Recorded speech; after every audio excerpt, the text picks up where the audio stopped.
बँकेने सील केलेली मालमत्ता नियमबाह्य पद्धतीने ताब्यात घेणाऱ्या दोघांवर संजयनगर पोलिसांनी गुन्हा दाखल केला आहे।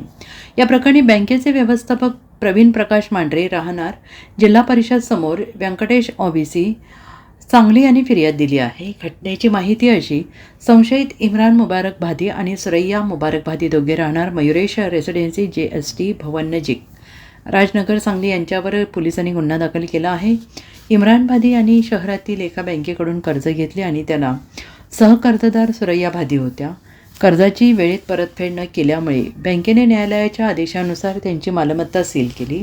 दिनांक 21 जानेवारी 2026 रोजी दुपारी 4 ते 5 या कालावधीत संशयितांनी बँकेला कोणतीही कल्पना न देता फ्लॅटला लावलेली लाखी सील तोडून मालमत्ता ताब्यात घेतली आणि ही बाब निदर्शनास येताच बँकेच्या अधिकाऱ्यांनी पोलीस ठाण्यात धाव घेऊन तेथे फिर्याद मांडली।